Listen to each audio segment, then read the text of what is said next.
কেউ তো কারো নয়, কেউ তো কারো নয়, দুদিনেরই আসা যাওয়া পথের পরিচয়। ওই কেউ তো কারো নয়,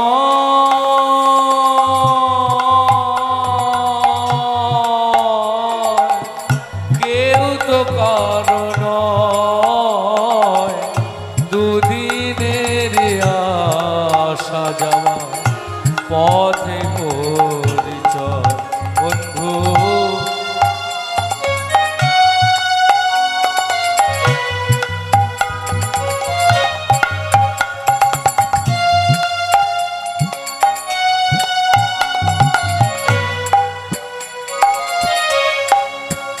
শোনো, জগতে তুমি যাকে দেখছো কেউ তোমার আপন নয়। তোমার ভাই, তোমার বন্ধু, তোমার মা, তোমার ছেলে, তোমার স্ত্রী কেউ আপন নয়। কেন জানো? ভাই বলো বন্ধু বলো, কেউ তো কারো নয়।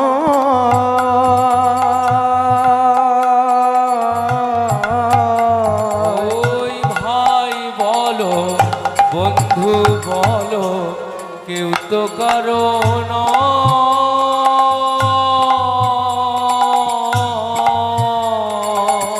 ওই দুদিনেরই আসা যাওয়া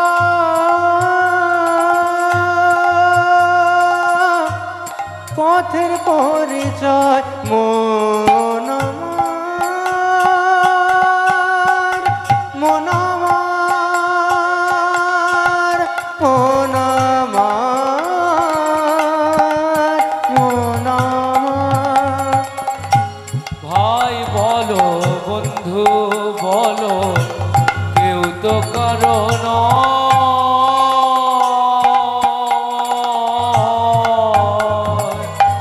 দুদিনেরই আসা যাওয়া পথে পরিচয়। ও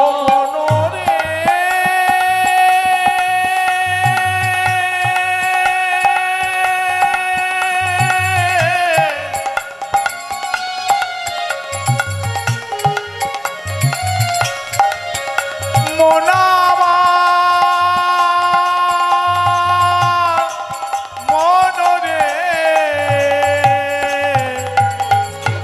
দুদিনেরই আসা যাওয়া পথের পরিচয়। জানো,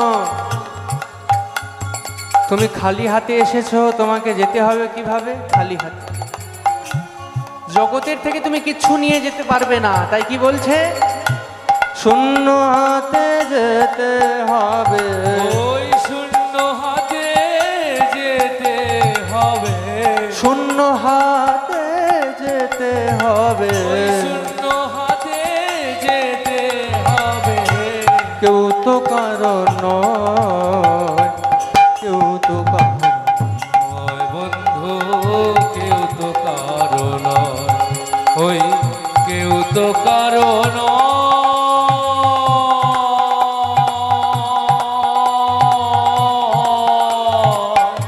কেউ তো কারো নয়, দুদিনের আসা যাওয়া পথে পরিচয়। বন্ধু দুদিনের আসা যাওয়া পথে পরিচয়। কি বলছে? একা আসা একা যাওয়া,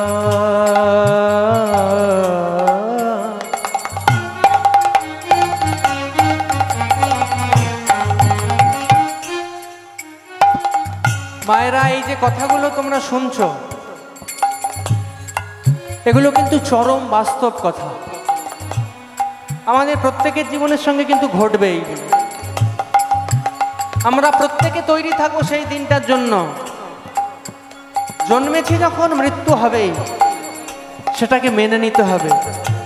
একা আসা একা যাওয়া, এই তো ভবের খেলা।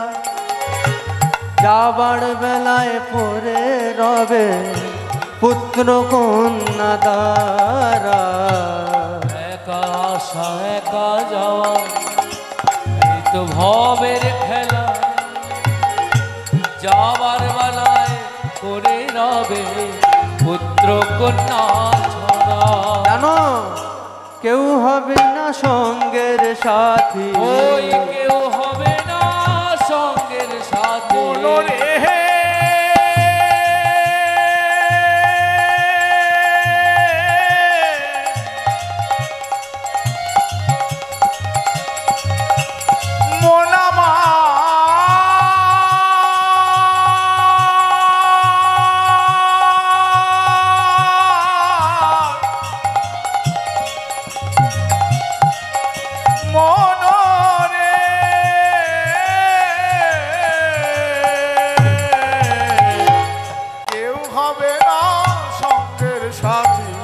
জেনে রেখো ভাই কেউ তো কারো নয়, কেউ তো কারো নয়, ওই কেউ তো কারো নয়,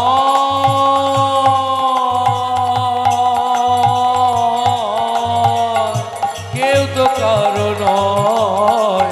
দুদিনের আসা যাওয়া পথে পরিচয়, বন্ধু পথে পরিচয়। ওই কেউ তো কারো নয়, কেউ তো কারো নয়।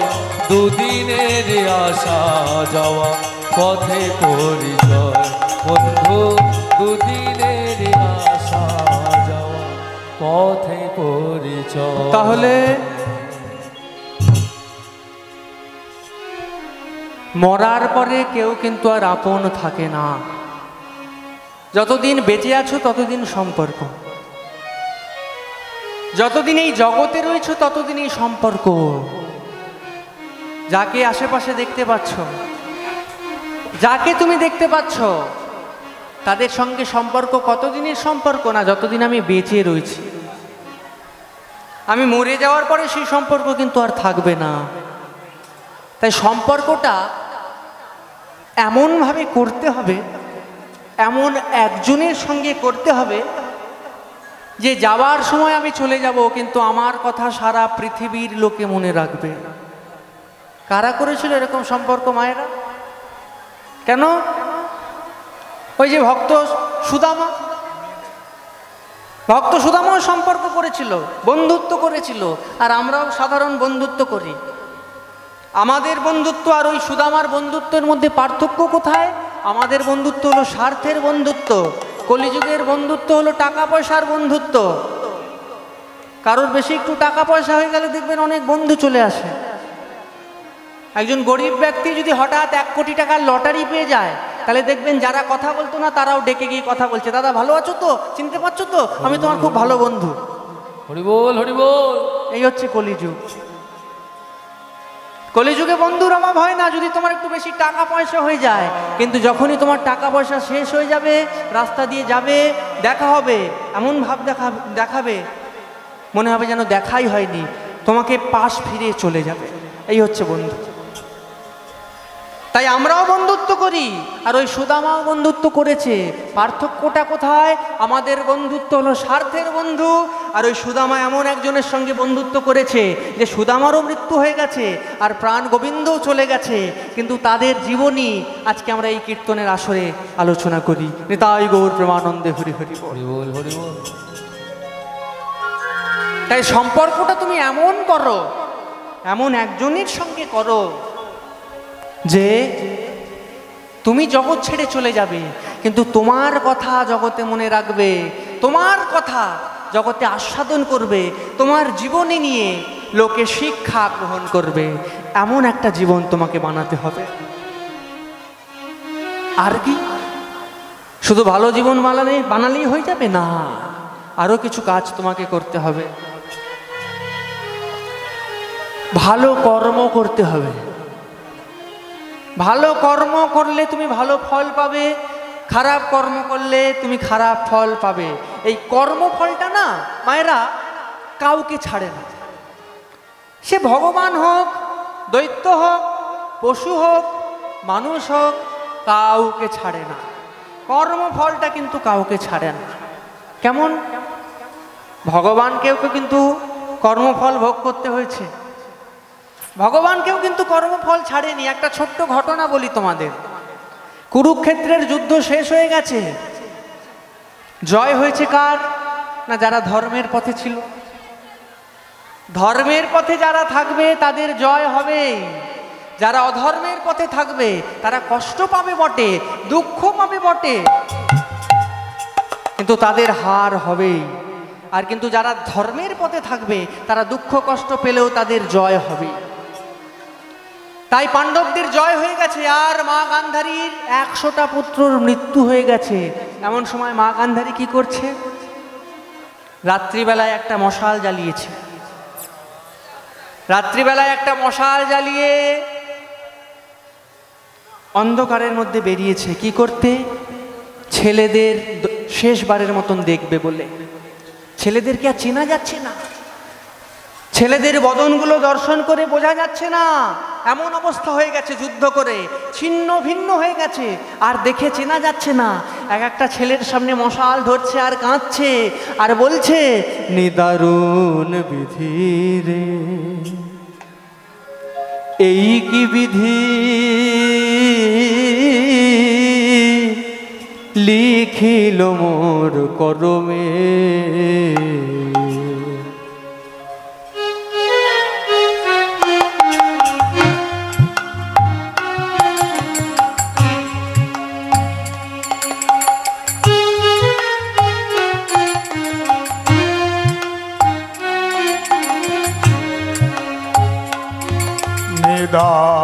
নিদারুণ বিধি রে,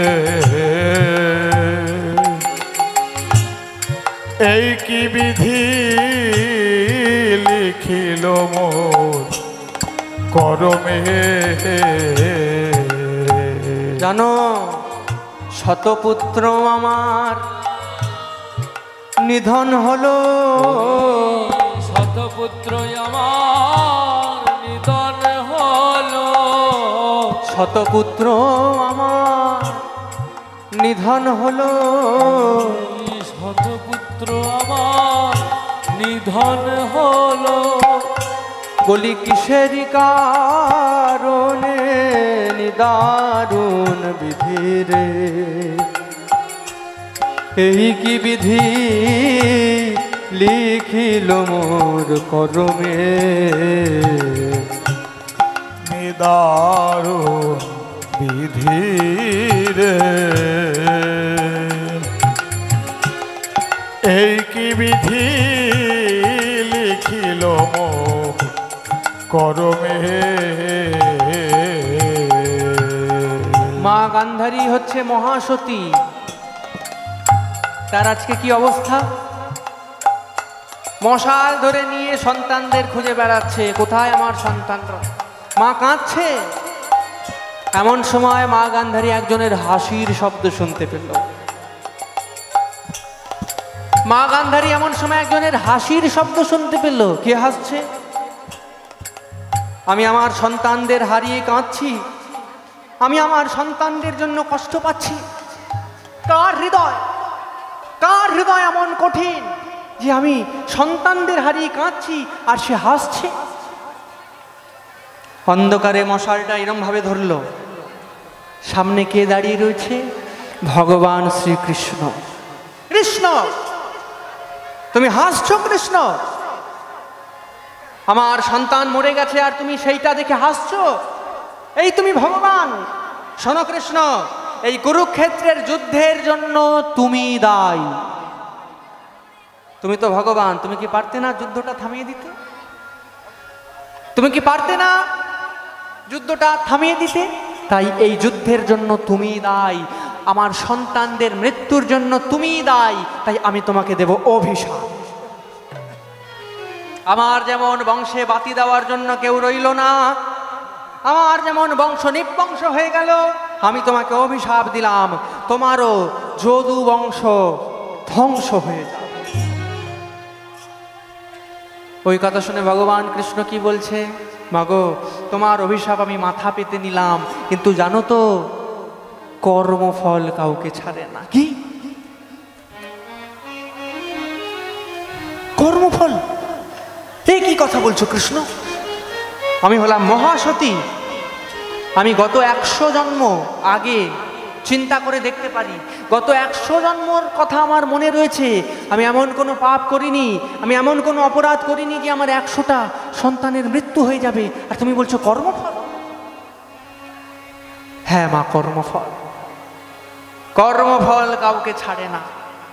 তোমার গত 100 জন্মের কথা মনে আছে, কিন্তু তোমার কি গত 101 জন্মের কথা মনে আছে মা? না তো, না তো, গত 101 জন্মের কথা তো আমার মনে নেই কৃষ্ণ। তবে শোনো, তোমার মনে নেই কিন্তু আমার মনে আছে। গত 101 জন্মে তুমি ছিলে এক নববধূ। তুমি তোমার স্বামীর সঙ্গে বাসর ঘরে নিশি যাপন করছিলে, আর এদিকে ওই বাসর ঘরের এক কোণায় একটি মা মাকড়সা তার 100টা সন্তানদের নিয়ে আনন্দে মাতৃস্নেহে মেতেছিল।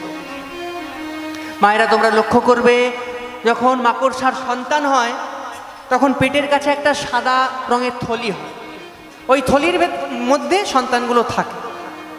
সেরকম একটা মাকড়সা ছিল সেই 101 জন্ম আগে গান্ধারীর ঘরে। গান্ধারী, তখন তুমি কি করেছিলে জানো? তখন তুমি তোমার স্বামীকে বলেছিলে ওই মাকড়সাটিকে ধরে এনে দিতে তোমার কাছে। তোমার স্বামী বলেছিল ওই মাকড়সাটিকে ধরে আনলে অনেক অপরাধ হবে, কিন্তু তুমি তোমার স্বামীর কথা শোনোনি। তাই তোমার স্বামী তোমাকে সন্তুষ্ট করার জন্য কি করলো? ওই মাকড়সাটিকে ধরে এনে দিল তোমার কাছে। আর তুমি কি করলে? ওই মাকড়সাটার থলি থেকে সন্তানগুলিকে একটি একটি করে বের করে নখের উপর রেখে টিপে টিপে হত্যা করেছিলে। তখন সেই মা মাকড়সাটা ঠিক তোমার মতনই কাঁদছিল, কিন্তু তুমি শুনতে পাওনি, শুনতে পেয়েছি আমি। কেন জানো? কারণ আমি সৃষ্টি করেছি তোমাকে, আর আমি সৃষ্টি করেছি ওই মাকড়সাটিকে। তোমার যেমন কষ্ট লাগলে তুমি চিৎকার করো, ওই মাকড়সারও ব্যথা লাগলে সে চিৎকার করে, কিন্তু তুমি শুনতে পাও না। সেই কষ্টটা আমি শুনতে পাই। সেই মা মাকড়সা তোমাকে অভিশাপ দিয়েছিল। মা মাকড়সা অভিশাপ দিয়েছিল, হে ভগবান, আমি তো ওই রমণীর কোনো ক্ষতি করিনি, আমি তো ওই রমণীর কোনো ক্ষতি করিনি। তবে কেন, তবে কেন আমার 100টা সন্তানকে হত্যা করলো? এর বিচার আমি তোমার কাছে ছেড়ে দিলাম, এর বিচার তুমি করো। তাই সেই কর্মের জন্য তোমার আজকে 100টা সন্তানের মৃত্যু হয়েছে। তার মধ্যে আমি কি করেছি জানো মা? ওই মা মাকড়সার অভিশাপে তোমার গত 100 জন্ম ধরে একটি একটি করে সন্তানের মৃত্যু হতো। তোমার যে গত 100 জন্ম একটা একটা করে সন্তানের মৃত্যু হতো। তাই তোমার যাতে কষ্ট কম হয়, তোমার যাতে দুঃখ কম হয়, তাই আমি এক জন্মে 100টা সন্তানের মৃত্যু দিয়ে দিয়েছি। মাগো, আমি কি কোনো অপরাধ করেছি? হরি বল, হরি বল। মা গান্ধারী আমার কেঁদে কেঁদে বলতে লাগলো, কৃষ্ণ, আমি বুঝতে পেরেছি আমার সন্তানের মৃত্যুর জন্য আমি দায়ী। শতপুত্র আমার নিধন হলো, শতপুত্র আমার নিধন হলো, শতপুত্র আমার নিধন হলো, শতপুত্র আমার নিধন হলো। ওই আমারই কারণে নিদারুণ বিধি রে, এই কি বিধি লিখিল মোর করবে। শতপুত্র আমার নিধন হলো, আমারই কারণে নিদারুণ বিধি রে, এই কি বিধি লিখিল মোর কর্মে। তাই কর্মফল কিন্তু কাউকে ছাড়ে না, কর্মফল কাউকে ছাড়ে না। তুমি যেমন কর্ম করবে তোমাকে তেমনই ঠিক ফল ভোগ করতে হবে। ভালো কর্ম করলে ভালো ফল, খারাপ কর্ম করলে খারাপ ফল।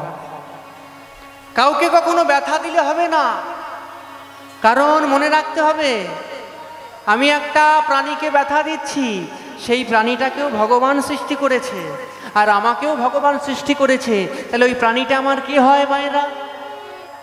আমাকে ভগবান সৃষ্টি করেছে, আর একটা কুকুরকেও ভগবান সৃষ্টি করেছে। তাহলে ওই কুকুরটা আমার কি হয়? আমার ভাই হয়, কারণ আমার বাবাও সেই ভগবান, ওই কুকুরটা বাবাও হলো সেই ভগবান। তাই আমি তাকে ব্যথা দেওয়ার অধিকার কি করে পাই? রাস্তা দিয়ে হেঁটে যাচ্ছি, একটা ঢিল নিয়ে একটা কুকুরের গায়ে ছুঁড়ে দিলাম, কুকুরটার ব্যথা লাগলো, কুকুরটা খুব জোরে জোরে চিৎকার করে কাঁদছে, আর সেটা দেখে আমি খুব আনন্দ পাচ্ছি। এটা কি মানবিকতা? না। কর্মফল কাউকে ছাড়ে না, কারণ মনে রাখতে হবে ওই কুকুর একবার তোমাকেও হতে হয়েছে।